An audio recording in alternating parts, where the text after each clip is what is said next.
ഇപ്പം കഴിഞ്ഞ ക്ലാസ്സിൽ പഠിച്ചത് ദേശീയ വരുമാനം കണക്കാക്കുന്നത് എങ്ങനെയെന്നാണ്.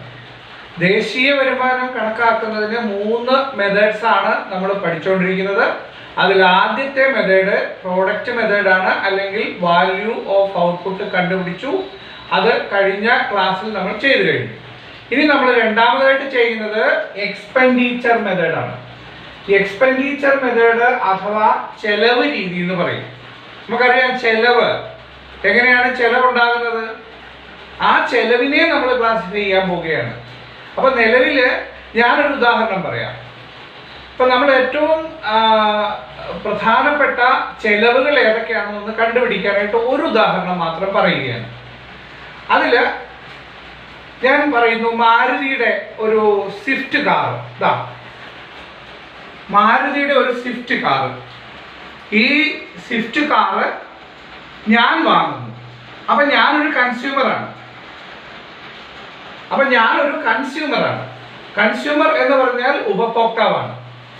ഞാൻ ആ മാരുതിയുടെ കാറ് വാങ്ങുന്നു എന്ന് പറയുമ്പോൾ അത് ഞാനൊരു സ്വകാര്യ വ്യക്തിയാണ്. ആ വ്യക്തി ആ കാറ് മേടിക്കുന്നു. അപ്പൊ ഉപഭോഗം ഉണ്ട്, അവിടെ കൺസംഷൻ ഉണ്ട്. ആ സ്വകാര്യ വ്യക്തി, ഞാൻ ഒരു ഇൻഡിവിജ്വൽ ആയതുകൊണ്ട് അതിനെ നമ്മൾ വേണമെങ്കിൽ പ്രൈവറ്റ് കൺസംഷൻ എക്സ്പെൻഡിച്ചർ എന്ന് വിളിക്കും. എന്താണ് വിളിക്കുന്നത്? Private consumption expenditure. കൺസംഷൻ എന്ന് പറയുന്നത് ഉപഭോഗം, എക്സ്പെൻഡിച്ചർ എന്ന് പറഞ്ഞാൽ ചെലവ്. അപ്പൊ പ്രൈവറ്റ് കൺസംഷൻ എക്സ്പെൻഡിച്ചർ.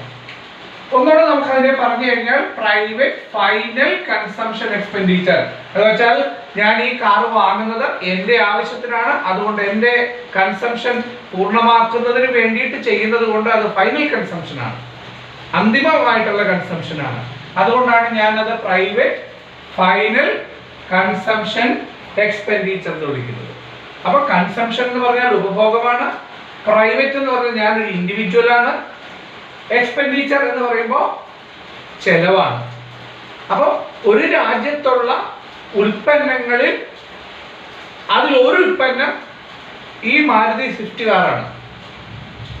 അപ്പൊ ഒന്നാമത്തെ ഉൽപ്പന്നമാണ് കൺസംഷൻ എന്നുള്ളത്. ഞാൻ അതിനെ സി എന്ന പേര് വിളിക്കാൻ പോവാണ്. സി എന്ന പേരിൽ വിളിക്കാൻ പോവുകയാണ്. അപ്പൊ സി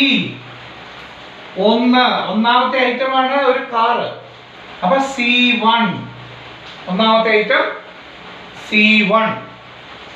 ഒരു ഐറ്റം മാത്രമല്ലല്ലോ, ഒരു ഉൽപ്പന്നം മാത്രമാണ് ഒരു രാജ്യത്ത് ഉൽപ്പാദിപ്പിക്കപ്പെടുന്നത്.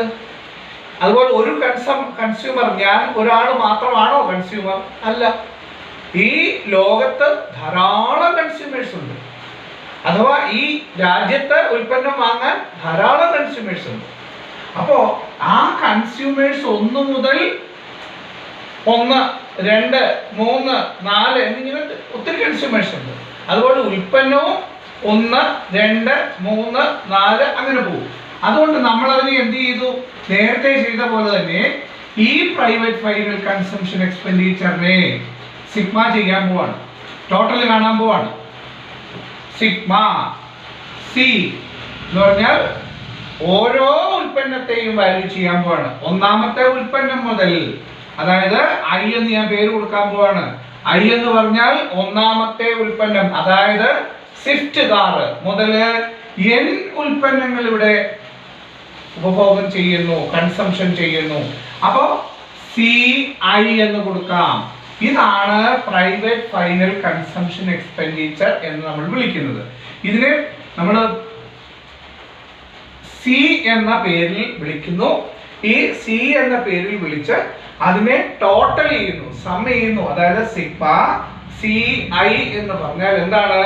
ഈ രാജ്യത്ത് ഉൽപ്പാദിപ്പിക്കപ്പെടുന്ന മുഴുവൻ ഉൽപ്പന്നങ്ങളും ഒരു അന്തിമ ഉപഭോഗത്തിലേക്ക് വരുന്ന കൺസ്യൂമറിലേക്ക് എത്തിച്ചേരുന്നു എന്നാണ് ഇതിലൂടെ സൂചിപ്പിക്കുന്നത്.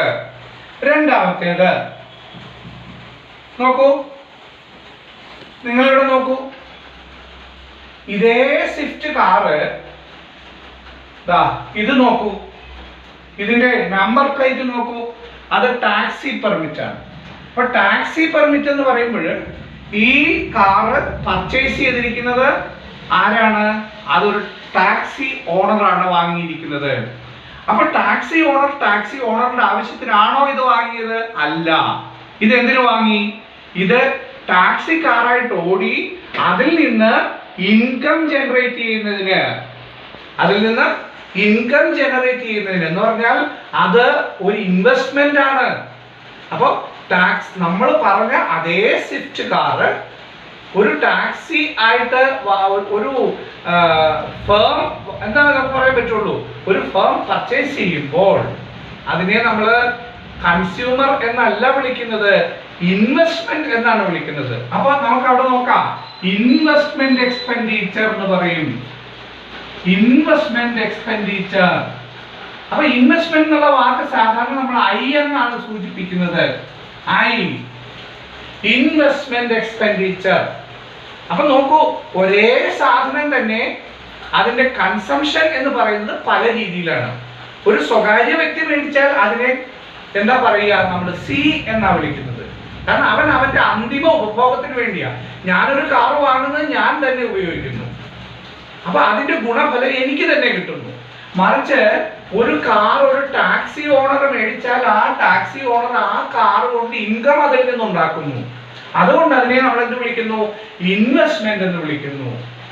ഇനി നമ്മൾ ഈ ഒരു ഇതുപോലെ ഒരു ടാക്സി കാർ മാത്രമാണോ മേടിക്കുക? അഥവാ ഇൻവെസ്റ്റ്മെന്റ് എന്ന് പറയുന്നത് ഈ ഒരെണ്ണം മാത്രമാണോ? അല്ല. അപ്പൊ അത് നമുക്ക് ടോട്ടൽ ചെയ്യണം. എങ്ങനെ ടോട്ടൽ ചെയ്യാൻ പറ്റും? സിഗ്മ ഐ, എത്ര എണ്ണം ഉണ്ട്?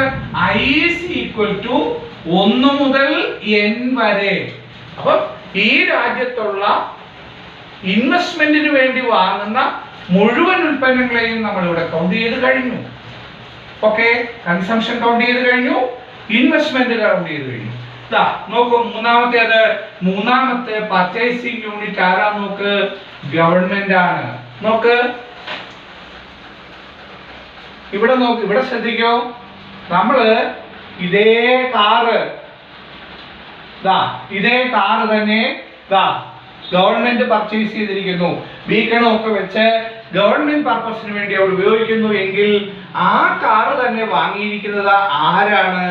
ഇൻഡിവിജ്വൽ അല്ല, കൺസംഷൻ ഫൈനൽ ഉപയോഗത്തിന് വേണ്ടിയിട്ടല്ല, ഇൻവെസ്റ്റ്മെന്റ് വേണ്ടിയിട്ടല്ല. കാരണം അതിൽ നിന്നൊരു ഇൻകം ജനറേറ്റ് ചെയ്യാൻ വേണ്ടി അല്ലാതെ ഗവൺമെന്റ് മേടിച്ചിരിക്കുന്നത് ഗവൺമെന്റിന്റെ മെഷീനറി ഫംഗ്ഷൻ ചെയ്യുന്നതിന് വേണ്ടിയിട്ടാണ്. അപ്പൊ ഗവൺമെന്റിന്റെ മെഷീനറി എങ്ങനെ ഫംഗ്ഷൻ ചെയ്യാൻ പറ്റും? അതാണ് അതിന്റെ ഒരു ഭാഗമായിട്ട് വന്നിരിക്കുകയാണ് ആ കാറ്. അതുകൊണ്ടാണ് അതിനെ നമ്മൾ എന്ത് വിളിക്കുക? Government expenditure. ഒരേ കാറ് തന്നെ ഏതെല്ലാം രീതി നമുക്ക് കൺസിഡർ ചെയ്യാവുന്നതാണ്. അപ്പൊ നോക്ക്, ഇതിനെ സാധാരണഗതിയിൽ നമ്മൾ ജി എന്നാണ് വിളിക്കുക. പക്ഷെ ടോട്ടൽ ചെയ്യണം. ഗവൺമെന്റ് ഒരേ സാധനങ്ങളല്ല, ഡിഫൻസ് ഐറ്റം മേടിക്കുന്നുണ്ട്, കാറ് തന്നെ പല വെറൈറ്റി മേടിക്കുന്നുണ്ട്, പല ഉൽപ്പന്നങ്ങൾ മേടിക്കുന്നുണ്ട്. അപ്പൊ നമുക്ക് പറയാൻ പറ്റും sigma G I. I is equal to എത്ര ഐറ്റം ഉണ്ട്?